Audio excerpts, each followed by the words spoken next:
एक आदमी गलती से नन्हे लोगों के टापू पर आ गया। पूरे शरीर को रस्सियों से कसकर बांधा गया था, यहाँ तक कि उसके 35 नंबर के जूते तक ताले में जकड़े हुए थे। तभी पॉल ने जोर से एक हुंकार भरी, लकड़ी के खंभे तक उखाड़कर खड़ा हो गया। उसे लगा मानो यह सब सपना ही हो। इतने में जनरल अपने घोड़े पर सवार होकर आया और भाला लेकर सीधा उस पर वार कर दिया।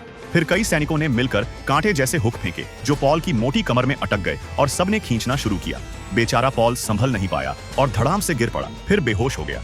जब दोबारा होश आया तो देखा कि फिर से हाथ पांव बांधकर गाड़ी पर लाद दिया गया है और धीरे धीरे छोटे लोगों के नगर में घुसाया जा रहा है। यहाँ तक कि समझदार राजकुमारी ने भी इतना बड़ा आदमी पहले कभी नहीं देखा था।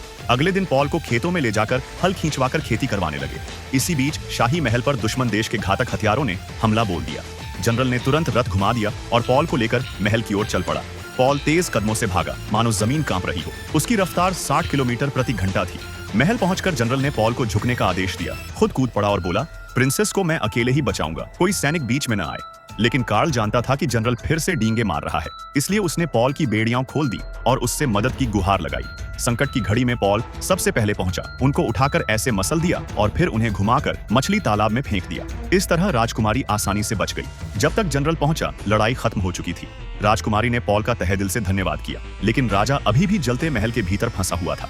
पॉल तुरंत वहां दौड़ा। उसने हाथ डालकर राजा को निकालना चाहा, पर आग ने उसकी हथेली जला दी। घबराकर उसने अपना बड़ा सा अंडरवियर उतार दिया। फिर उसमें से पीली धारा जैसी पानी की बौछार निकली।